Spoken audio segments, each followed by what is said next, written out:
tout à l'heure. Et on va commencer avec l'actu. C'était ce week-end la validation de la montée, même si on le savait déjà depuis quelques semaines, de l'Évreux FC 27 avec le président Maurice Lepetit. Bonjour, bienvenue. Bonjour. C'est ça, oui, c'est ça, bonjour.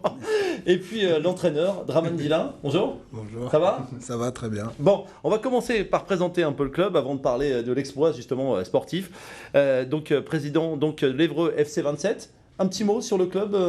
Cette histoire de deux clubs hébroïciens qui se sont regroupés sous l'égide de deux champions d'Évreux et que vous avez ensuite repris. Dites-nous tout. Oui, tout à fait. Donc le club FC 27 est né de la fusion de l'eau et du feu, puisque le AC était le club du centre-ville. L'Évreux Athletic Club. Évreux Athletic Club, et donc la fusion avec la LM Amicale Laïque Laïque de la Madeleine, qui est donc du quartier de la Madeleine. Donc c'était deux clubs qui étaient un peu... ennemis. Pas ennemis, mais disons que c'était pas tout à fait le même monde. D'accord. Mais donc, finalement, ça s'est rapproché, bien rapproché. Très très bien. En 5 ans, puisque ça fait 5 ans, la fusion a eu lieu en 2009.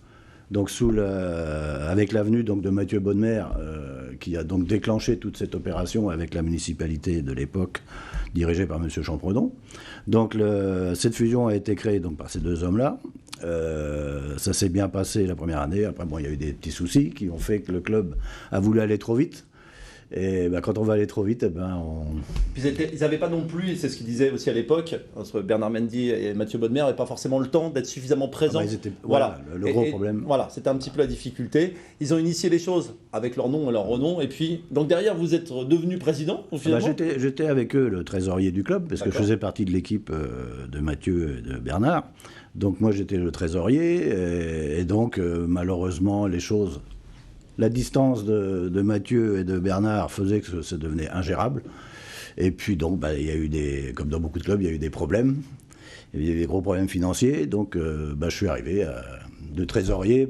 Président. Il y a 2 ans et demi, il a fallu reprendre le collier, remettre un nouveau CA en place. Et puis, depuis 2 ans et demi, on s'était fixé des c'est projets. Déjà la montée de la CFA2, ça fait partie de cette fusion, c'était l'objectif prioritaire. Ah, tout à fait. Mais malheureusement, Draman en a vécu évidemment tout cela.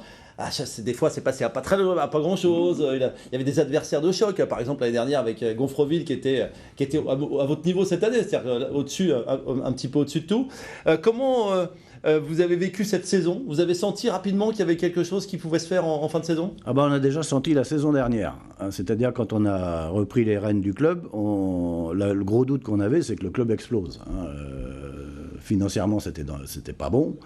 Et quand les finances sont pas là, en général... Oui, sportivement, c'est compliqué. Sportivement, ça devient compliqué. On a une chance extraordinaire à Évreux, c'est qu'il y a une mentalité club, il y a une mentalité du pays, il y a une culture football dans ce pays, qui fait que les joueurs font d'abord passer le plaisir du football avant de penser fric, pognon, enfin tout ce qu'on veut. Donc déjà l'année dernière, on a senti qu'il allait se passer quelque chose. Et nous, on avait un projet pour monter l'année prochaine. D'accord. Donc ils nous ont pris de vitesse. C'est pour ça que nous, on n'est pas tout à fait prêts encore pour... Ça fait pas sourire le coach. Par contre, les structures, elles sont prêtes. C'est-à-dire que les structures actuelles du club, tout est en place pour aller en CFA. C'est-à-dire que... En CFA2 déjà. Oui, mais les structures sont en place pour aller au CFA. Voilà. Donc en gros... Donc, ce qu'il vous dit, on va parler avec le coach, Draman Dilin, c'est ce qu'il vous dit, c'est qu'ils ne sont pas forcément prêts, mais quand même, si ça pouvait monter très rapidement, ce serait bien aussi. Oui. Le problème est tout simplement financier. C'est qu'on ne peut pas remonter un club qui a eu des gros problèmes comme ça en claquant des doigts. Bien sûr. Donc, nous, on a un bilan financier, un projet financier qui nous met à être apte à monter en CFA2 dans 2 ans. D'accord. Ou 3 ans, pardon, puisqu'on a un an de décalage. Donc ils ont été plus vite que la musique, mais on ne va pas s'en plaindre. Vous allez au contraire. La musique. Alors, on va parler sportif maintenant, parce qu'on va parler beaucoup de la partie du club.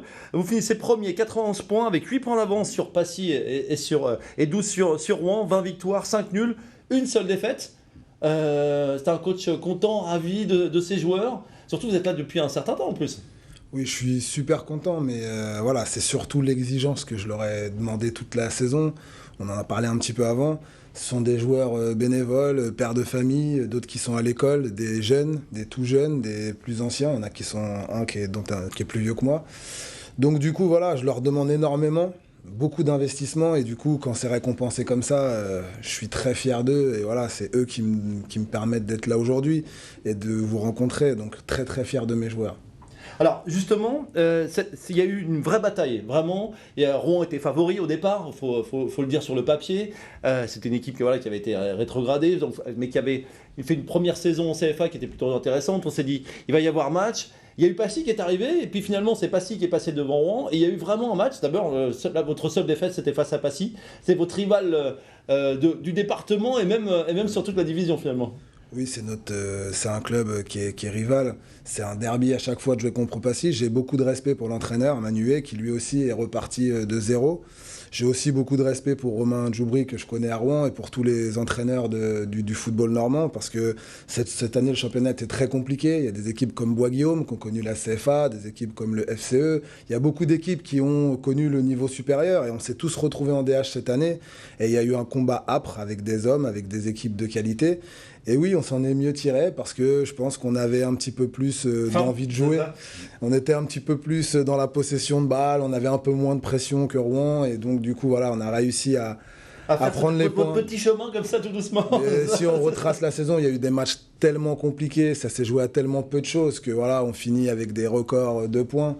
Mais voilà, il faut vivre toute une saison pour se dire, voilà, il y a un match où Passy était devant nous parce qu'on perdait à la mi-temps et finalement à la fin du match, on repasse devant et on fait un peu l'écart. Donc c'est la grinta qui a été votre un petit peu, c'est ça, l'envie un peu plus que les autres. Un esprit. On a une équipe, voilà, on a une équipe de joueurs qui ne lâchent rien. Quelquefois, ils peuvent même être un petit peu à la limite au niveau du comportement. Il faut toujours les recadrer. Il faut dans la semaine travailler beaucoup l'aspect mental parce qu'ils en veulent toujours plus. Des fois, le message est très compliqué à faire passer dans le vestiaire, mais c'est grâce à ça aussi qu'on arrive à renverser des fois des montagnes, et c'est ce qui fait la beauté du métier et le plaisir. Rapidement. Ce qu'il faut savoir, c'est que l'équipe qui a monté, le groupe senior aujourd'hui, est composé à 100% de joueurs ébourissiens. Effectivement, c'est un élément important à noter. C'est très important. Le club, c'est 616 licenciés, c'est le plus gros club de Normandie, de la Grande Normandie. D'accord.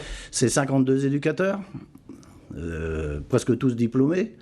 C'est 36 équipes, donc c'est un club énorme, mais c'est un club qui a, après la fusion, ce qui paraissait impensable il y a 5 ans, c'est un club qui a aujourd'hui un esprit et qui veut toujours gagner, qui ne veut pas perdre. Ils ont la grinta, ils ne veulent pas perdre. La difficulté, vous avez parlé d'eux en l'occurrence, une équipe qui est montée en CFA 2 et qui est redescendue. La difficulté évidemment après, ce sera de se maintenir.